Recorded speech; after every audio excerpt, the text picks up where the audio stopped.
been 100% confirmed, but it's basically a known, unconfirmed thing that Michael Jackson was involved with the production of Sonic 3's music. And you can hear it. Well, yeah, the Sonic 3 ending theme is literally Strangers in Moscow. It's note for note. And then, the Carnival Nights theme is very much heavily based off of Jam. Mm-hmm. And there's a few other minor things here and there. Those are the two that are the biggest, though. And it's interesting to me because I actually, Michael Jackson was never the musician that I would go back to. If, Thriller came on the radio, I wouldn't change it. Yeah. Or, Billie Jean or something. It's not my favorite thing in the world, but I'm not going to, change it because they are good songs. Yeah, you respect the art. Yeah. Separating the art from the artist because we're not going to get into all that. Yeah. Trust me, that's not this podcast. We don't have time for that. Nope.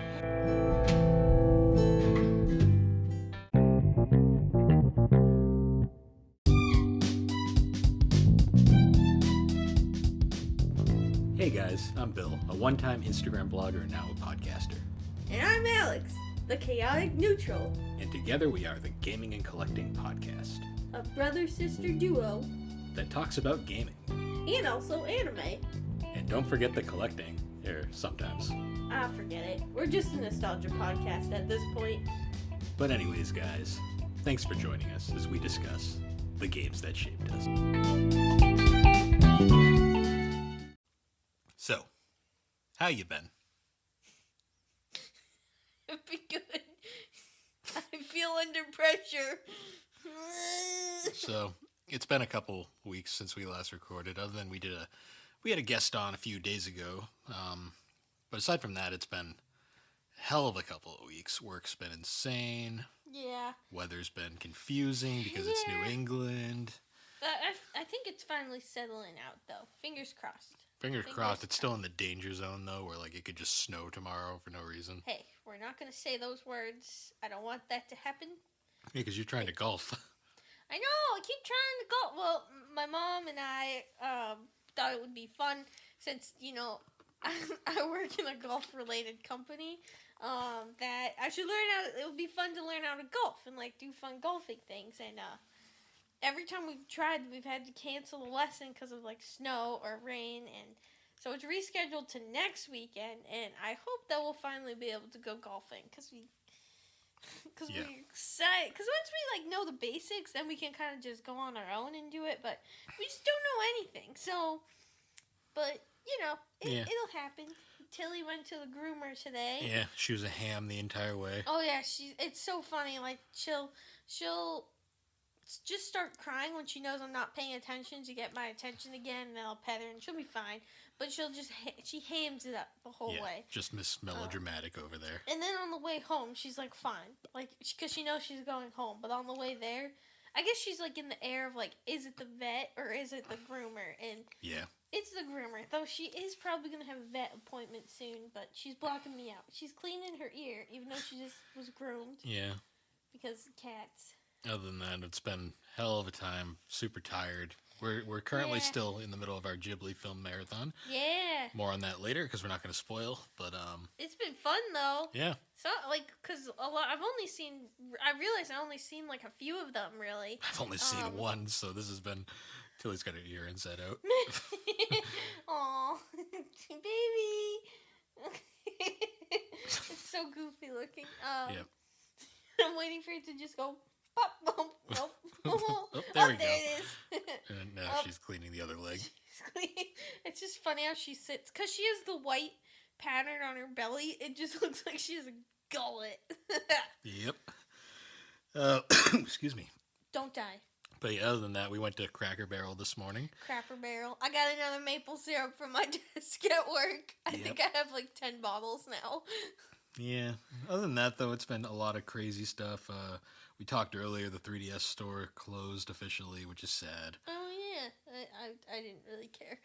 Yeah, I know, but you don't have a heart, so... Nah, I mean, I just think of it realistically as a company that, no one... the Switch is now the Nintendo console. Yep. Not many people... I mean, some people do, but for the most part, average consumers are using the Switch. They're not using the 3DS store. They're not going to put the money into it anymore to maintain it. It's... Yep. It's... I get why. And unlike Sony, Nintendo doesn't care, and they just Because gone. they're Nintendo.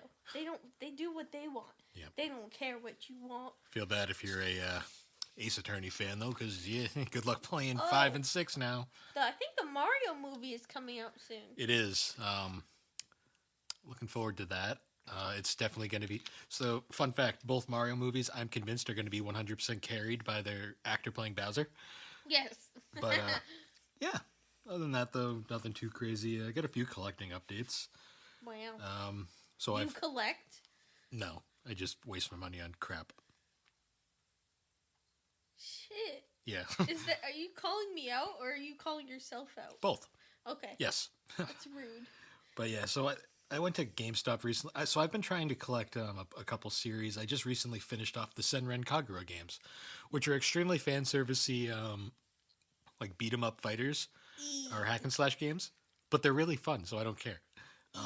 So I recently finished up that series. I got Like a Dragon Isin, I think that's how it's pronounced, and I got Gotham Knights. Even though I've heard that game's crap, but whatever. Also, I recently picked up a whole bunch of random crap, like a bunch of the Burnout games, that really crappy Independence Day game on PlayStation, some more random racing games, and the Labyrinths of Galleria, because it's an M-rated RPG, and that just appeals to me. But yeah, other than that, have you picked up any figures lately?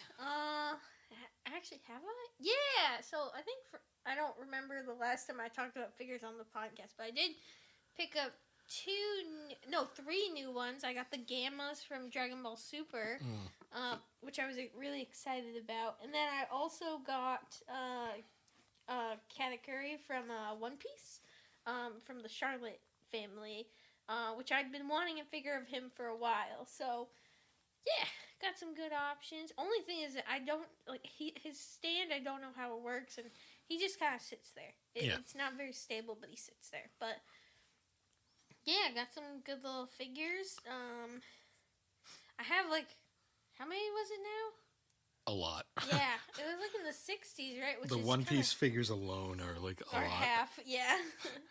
But I mean, and I need more.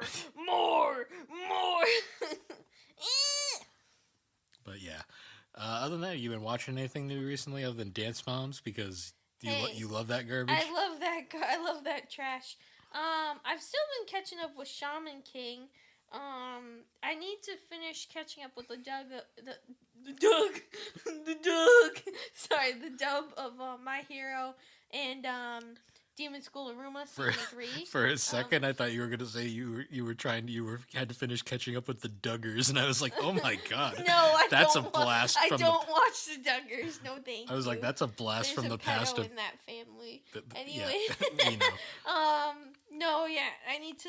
Well, I don't know if it's out. I've been waiting for the rest of My Hero to be out for the dub, which it might be soon. So I'll finish that, and then I'll also finish Welcome to Demon School, because I believe that dub is probably out by now. The rest of it. So, yeah, and that's your new second favorite. Yeah, so I'll watch that, and then there's some interesting ones coming out. The one I want to watch next is Trigun. But also, I don't know why, but I'm very tempted to rewatch Bleach.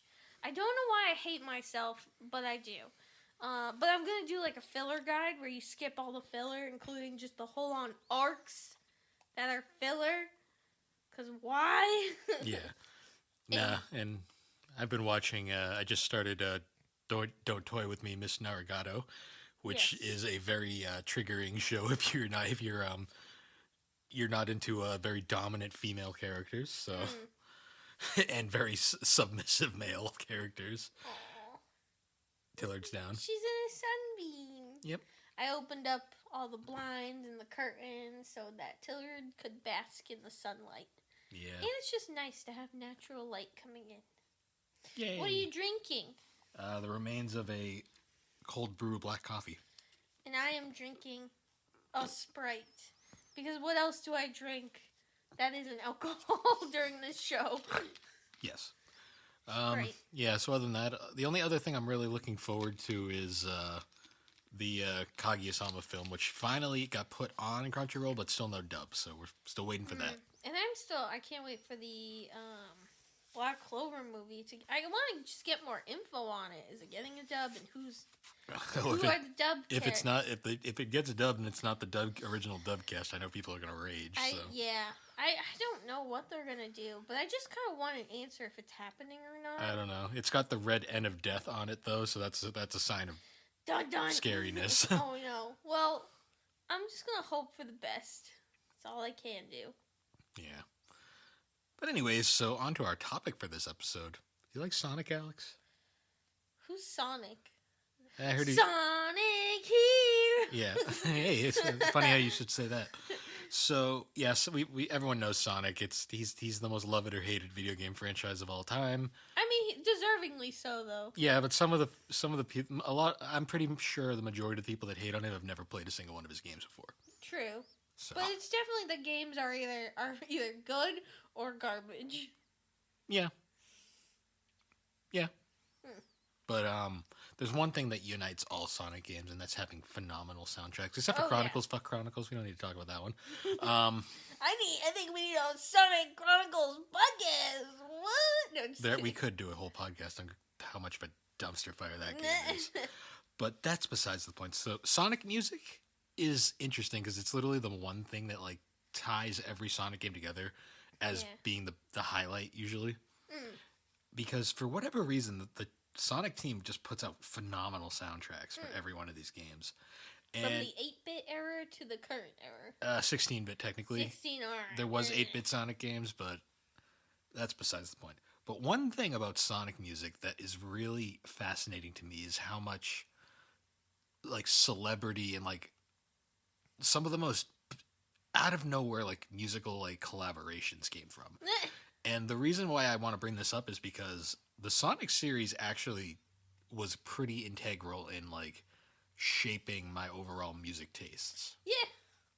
Over the years, which is kind of interesting to me in a lot of ways. Yeah. So interestingly enough, like Sonic music has always had some sort of like celebrity like kind of backing to it over the years. Like even going back to like the original Sonic 1 and 2, where the soundtracks were composed by a composer Masato Nakamura, who was actually the bassist of the popular. I don't really know anything about this band in particular because it's not my genre, but they were he was the bassist and one of the singers of the popular J-pop band Dreams Come True.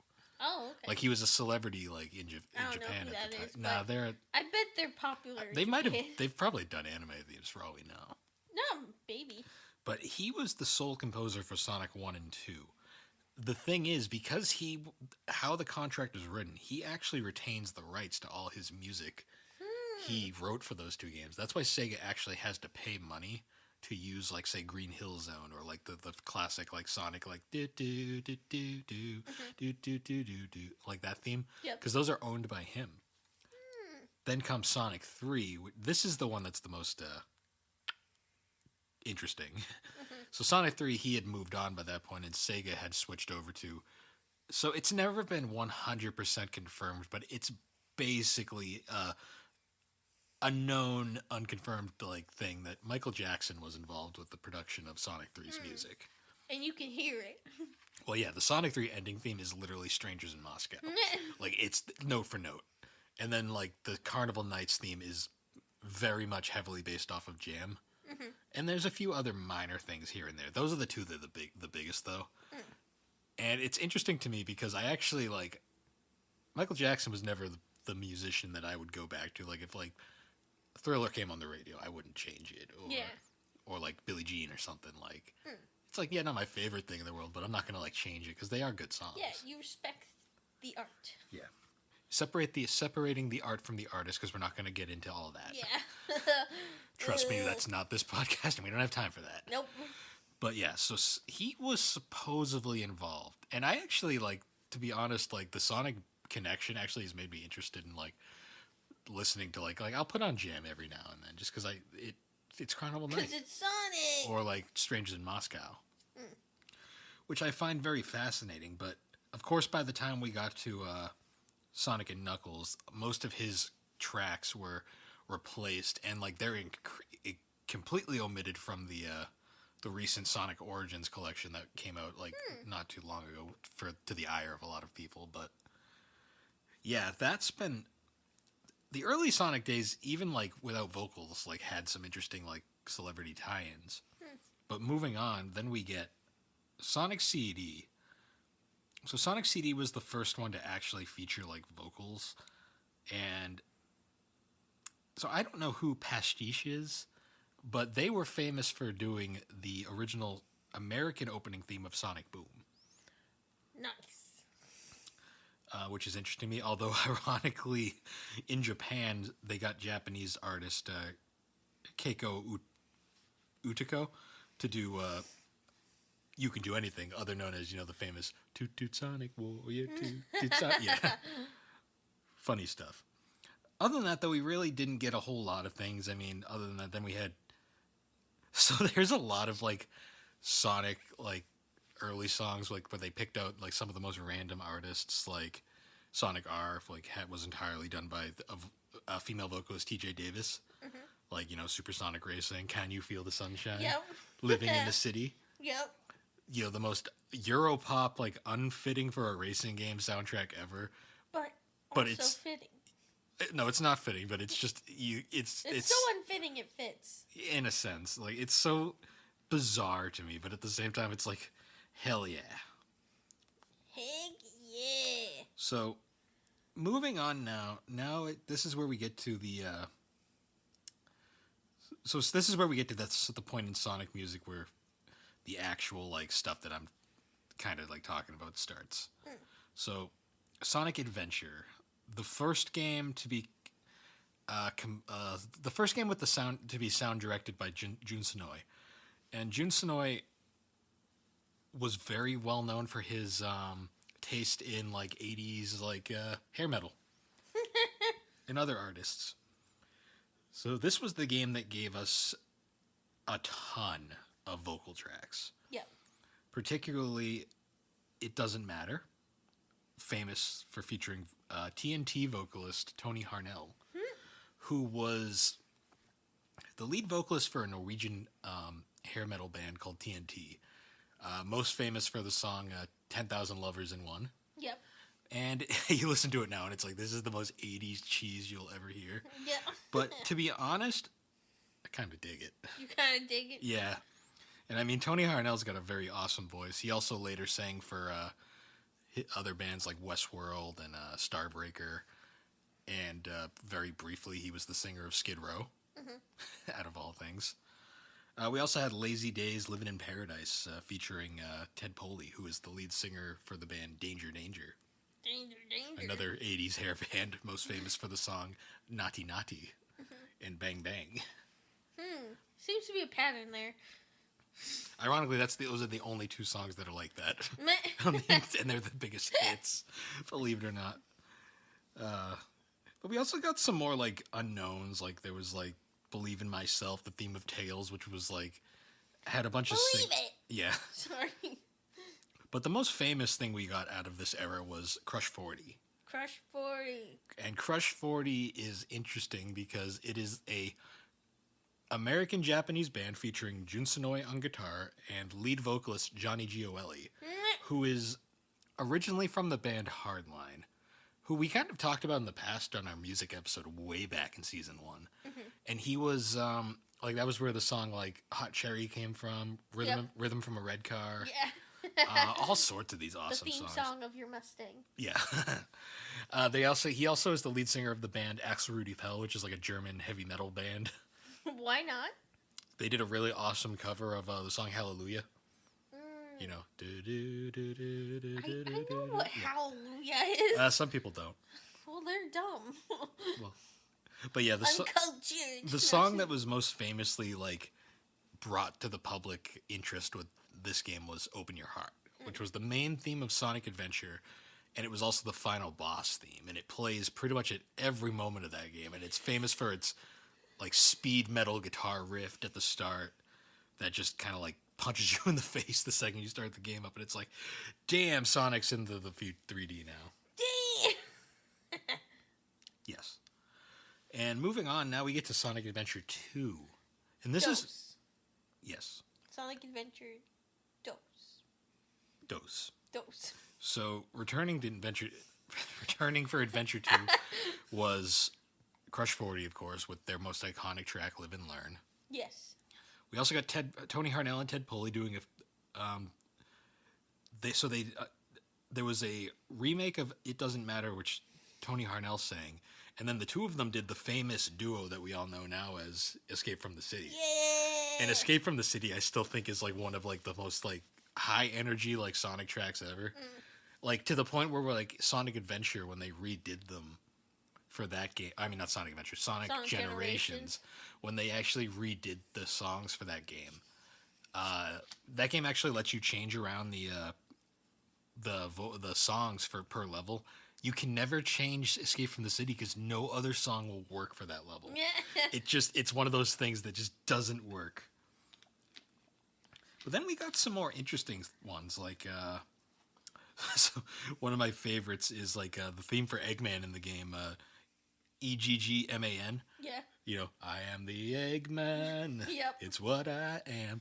That song is actually sung by Paul Shortino, who was the lead singer for the band Rough Cut, and briefly Quiet Riot, but mostly known for Rough Cut. Oh, okay. And he also famously made a cameo appearance in the film Spinal Tap, where he was he was like the rival singer that they run into at one point, Duke Flame. Duke Flame. Yeah.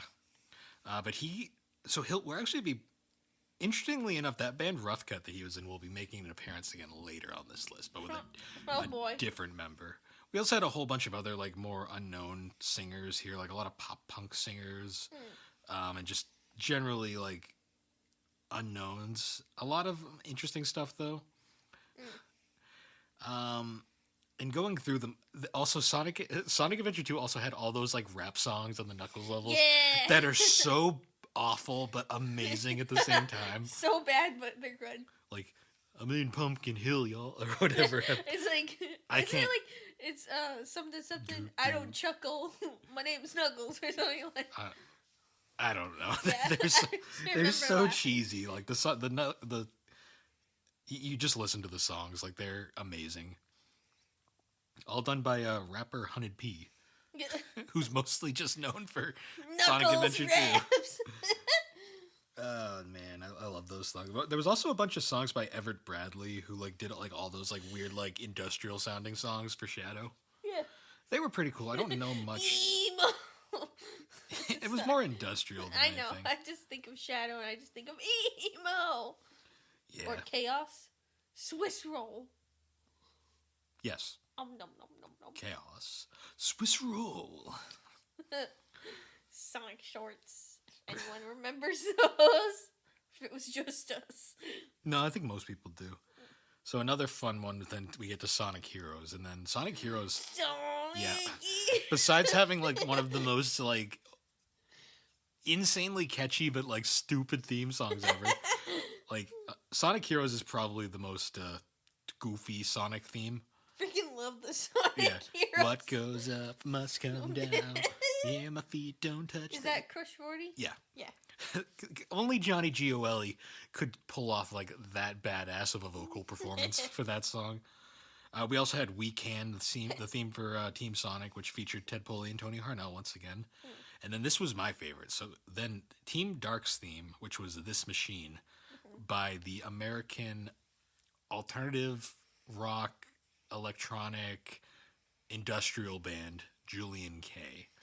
And Bill listens to a lot of Julian K. I am a huge... So Julian K I discovered through Sonic. Like, this is where I get to like the whole... This is like Sonic music shaped my music taste in a lot of ways.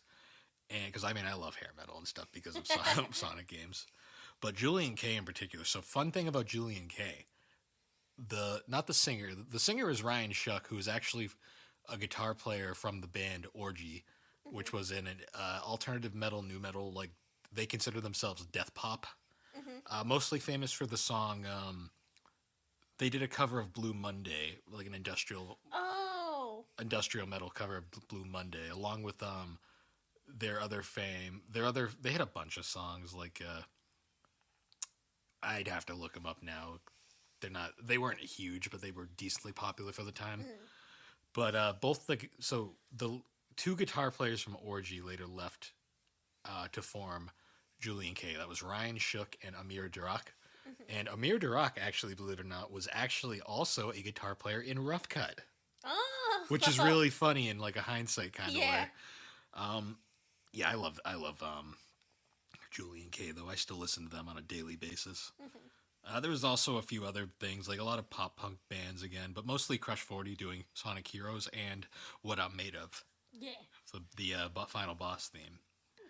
And then moving on, we also got Shadow the Hedgehog, which this went straight up into the it's straight up alt metal for the time. Yeah. And this I discovered because I love alt metal. That's like my genre from the growing up. Yep.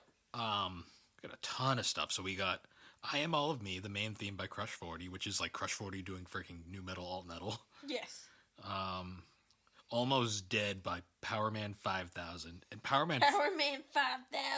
So Powerman 5000 is actually the band featuring Rob Zombie's younger brother Oh, okay. as its lead singer, Spider One.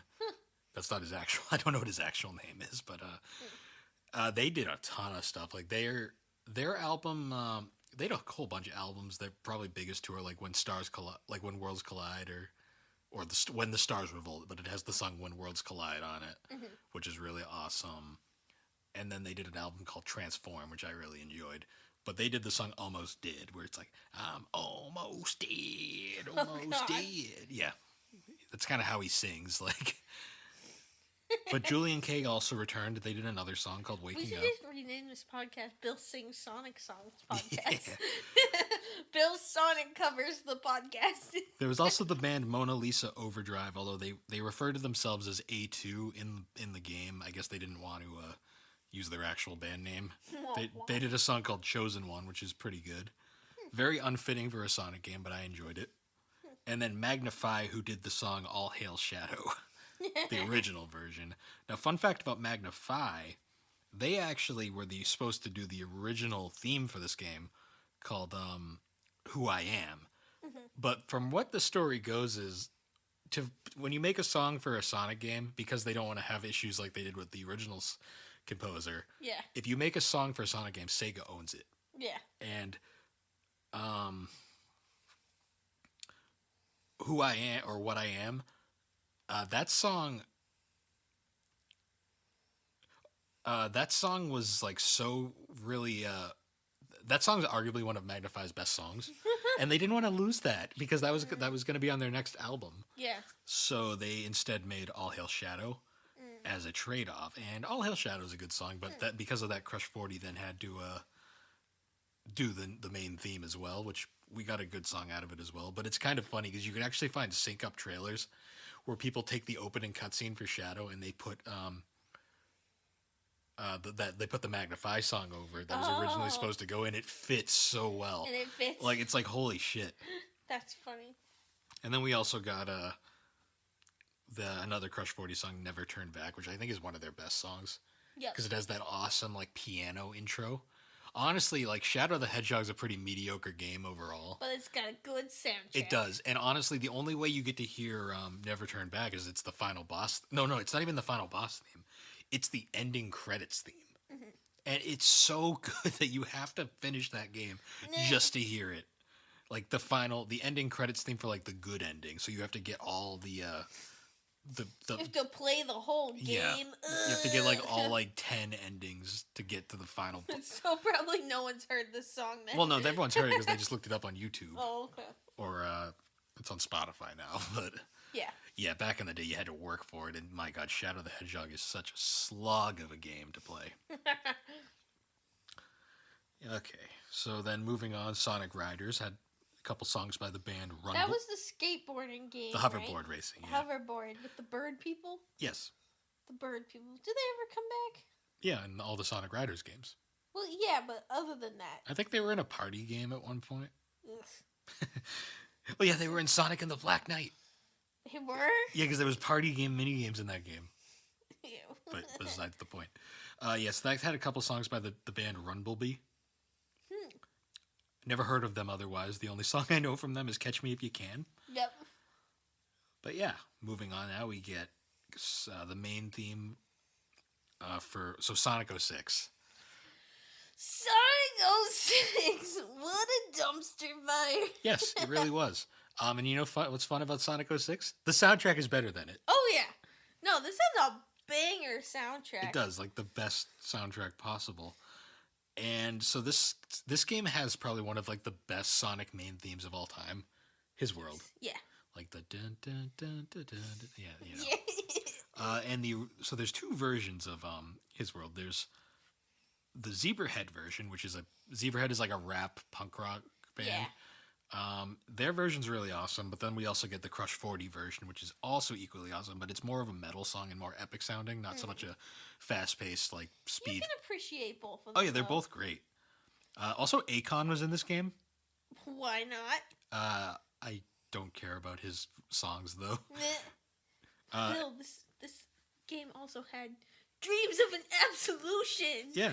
The Silver the Hedgehog theme. Which somehow also sounds like Green Hill Zone. Yeah, it does. I enjoy Dreams of an Absolution, all the different versions of it. Also, there was the Crush 40 version of All Hail Shadow, which most people prefer. I prefer the Magnify version personally, but that's just taste. Taste. Yes. And then we also can move on to Sonic and the Secret Rings, which had songs like Seven Rings in Hand, you know, Fate the Race Reborn, or whatever it's. Oh! You know, you hear that damn song so many times playing that piece of shit game. Sonic and the Secret Rings sucks, by the way, people. Isn't it like just like you're on like a rail? You're on rails and the Wiimote. Yeah, like, you have to move the Wiimote back and forth. It was a Wiimote game. Like it was a game made because hey, we have this new console, the Wii. You know what's funny when that game came out, like everyone like called it such a step above Sonic 06. But in reality, I think nowadays I'd rather play 06 because at least 06 you can get used to. At least 06 you can actually kind of do Sonic like things. Yeah. And not every level of Sonic 06 is complete trash. Yes. Rumblebee actually came back for a lot of Sonic and the Secret Rings. Because they did Seven Rings in Hand along with Steve Conte as a vocalist, who was, I think, a guitar player in the Goo Goo Dolls at one point. Oh, okay. I think. I know he did a lot of, like... You're unsure. Stuff. He was in a couple things here and there. Crush 40 also did a version of Seven Rings in Hand, which is also epic. But yeah, I'm not a huge fan of the 06 soundtrack. I mean, not 06, the Secret Rings soundtrack. Huh? And then moving on, we get some of the handheld games like Sonic Rivals 2, which had Race to Win by Ted Pulley, which is only like a minute long, but it's an awesome song. Yeah. Because it's just super high energy for no reason. He was like, you only have a minute of my time, sorry. Yeah. There was also Sonic Riders Zero Gravity, which had the song Ungraffitify by Cashel. Although I know the Crush 40 version just more, for whatever reason. Yep. Okay, now here we get to more fun. Sonic Unleashed had Endless Possibilities, sung by Jared Reddick of the band Bowling for Soup. Oh, that's funny. I didn't realize he did a Sonic game. Yeah, he did Endless Possibilities from Unleashed. And you can tell if you listen to it, like you'd be like, oh yeah, that's totally Jared Reddick. Yeah, I recognize that voice. Yeah, that's like the only real vocal theme. There's also My Dear Friends by Brent Cash. I don't remember that song. It was the ending theme. That's why I only beat that game once. Because goddamn beating Unleashed is a pain. Yep. And then moving on, so by this point, like going in through Sonic composers and stuff, the last game that Jun Senoue had done by this point was Shadow, because then they moved on to different composers to change things up a bit. Because ironically, 06, one of the best Sonic soundtracks, was not done by Jun Senoue. Oh, really? Yeah, it was someone who had worked with Jun Senoue in the past. I'm forgetting his name right now. It's Tomio Otani. That's his name. He had actually done the rap songs for Sonic Adventure 2. Oh, okay. But Sonic and the Black Knight. So this was the second storybook game for the Wii, which was also on rails, but it was better because you could use the nunchuck to control Sonic. Yeah. This game was the return of Jun Senoue. Jun Senoue as the lead sound director, and because of that, we got 6 fucking Crush 40 songs. Heck yeah! Like we got Night of the Wind, Through the Fire, Fight the Night, With Me, Live Life. Live Life is probably the best Crush 40 song. Don't at me. A ton of them, but we also got the song With Me has 2 versions. There's the Crush 40 version, which is like extremely heavy for no reason, but it's kind of fun at the same time. Yes. Then we also get the original version, which was so this one's fun. It featured the two singers from the band All Ends, along with guitars by Marty Friedman, the former lead guitarist of Megadeth. Why not?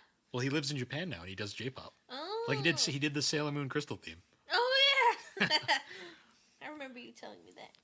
But that song is such a freaking banger, and it's like the final boss theme too, which makes it even better. But yeah, then Free Riders had the main theme Free, which Crush 40 also covered, but the original was done by Chris Madden. And then Sonic Colors. So this was another band that I really got into thanks to Sonic. Sonic Colors had Reach for the Stars and Speak with Your Heart, both done by Cash Cash. I don't know who that is. You never probably heard them. They're like an electronic kind of like pop band. They've had some really catchy stuff. Like it's good just kind of like relaxing, just kind of like bop music. And then Sonic Forces. This one was really fascinating to me because we had two songs in this game. Fist Bump, which was featured Douglas Robb on vocals, and he is the lead singer of Hoobastank. And Hoobastank was very well known for their huge hit The Reason, if anyone remembers that song, because The Reason was played on pretty much every radio station of all time at the time. And it's funny because like this song is like a high energy like pop punk song, which is hilarious because like Hoobastank is not a pop punk band at all, so it's like an interesting vocal clash. And then a lot of people hate this song too because it's called Fist Bump, and like it's like the Hoobastank. I fucking loved it though because I was like, this is so stupid in like every way, and it's great. It's different, you know. It was such a positive song too. I don't get why people have to bitch about everything, but whatever. It's just people. And then the other big song in this game was Infinite, the theme for Infinite, the main villain of the game. Oh. Composed by the band Danger Kids, and Danger Kids kind of was like a discovery for me because I'd never heard of them before, and they were most well known for doing the song. Well, they don't really have any major hits, but what they're most well known for is they essentially like their big influence was Linkin Park, and they are very stylistically similar to Linkin Park in a lot of ways, which was a treat to actually listen to. And then I think the final major song that like has come out was the final Crush 40 song was Green Light Ride from Sonic Team Racing or Team Sonic Racing, which was nice just to see like another Crush 40 song because we haven't had one in a while. I don't know if Frontiers had any vocal songs. I don't think it did. Now that I think about it, It didn't? I don't know. Either this list just isn't updated. I haven't got far enough into. Is Sonic Frontiers the newest one? That's the open world one. But yeah, Sonic music is insane. How many just different like bands and genres. Like I have like branched out super far. Like because of like listening to that, like Julian K in particular, I've discovered Orgy, and then like I also discovered Rough Cut, which is hilarious because then I also roundaboutly discovered Rough Cut was related to Paul Shortino. Funny stuff like Bowling for Soup. Like one of my favorite bands of all time now is Bowling for Soup, and I discovered them through Sonic. That's funny. And that's like me and our mother's like bonding band now because we love Bowling for Soup. You forgot something though. Which one? You forgot. Gotta go fast. Gotta go fast. Yeah. Gotta I go guess faster. the fucking anime themes.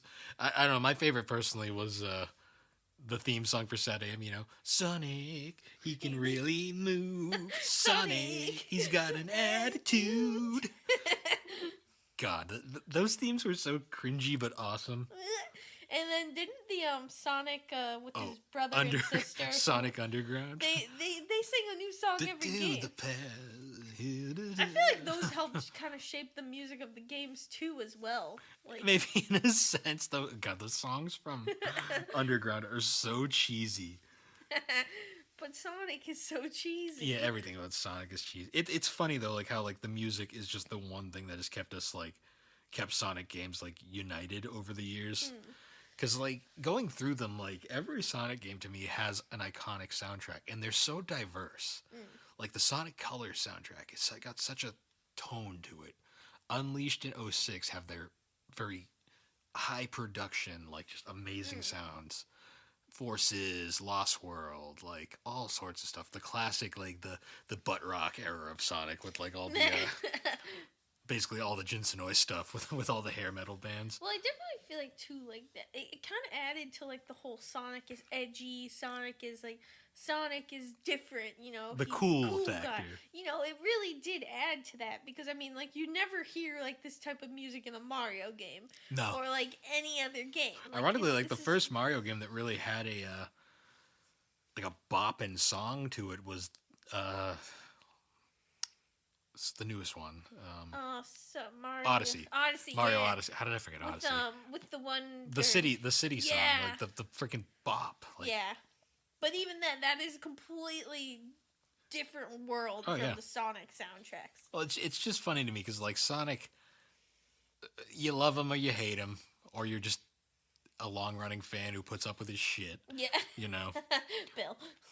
and most Sonic fans, let's be real here. Yeah, And like that, we can always say like the music is just that one thing that has kept us like united over the years. And honestly, I'll still listen to Crush 40 on a daily. Like, I actually pledged like I was part of like the crowdfunding campaign for Johnny Gioli's solo album. oh, that's cool. Like it's back home because all my CDs are in storage right now. Yeah. But I actually do have a signed copy of his Oh, that's so cool. solo album, which was really cool. I think I have a signed Ted Poley CD too somewhere. Like because Ted Poley had a lot of bands.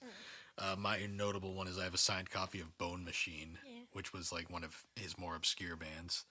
I really feel like Sonic in general kind of shaped a lot of your gaming and music taste because I think wasn't it really Sonic that first kind of got you into that collecting? Well, it was the Dreamcast, and Yeah. Sonic was the first game I played on it because I was really interested in adventure because everyone was hyping adventure up as this is before people realized adventure is not a great.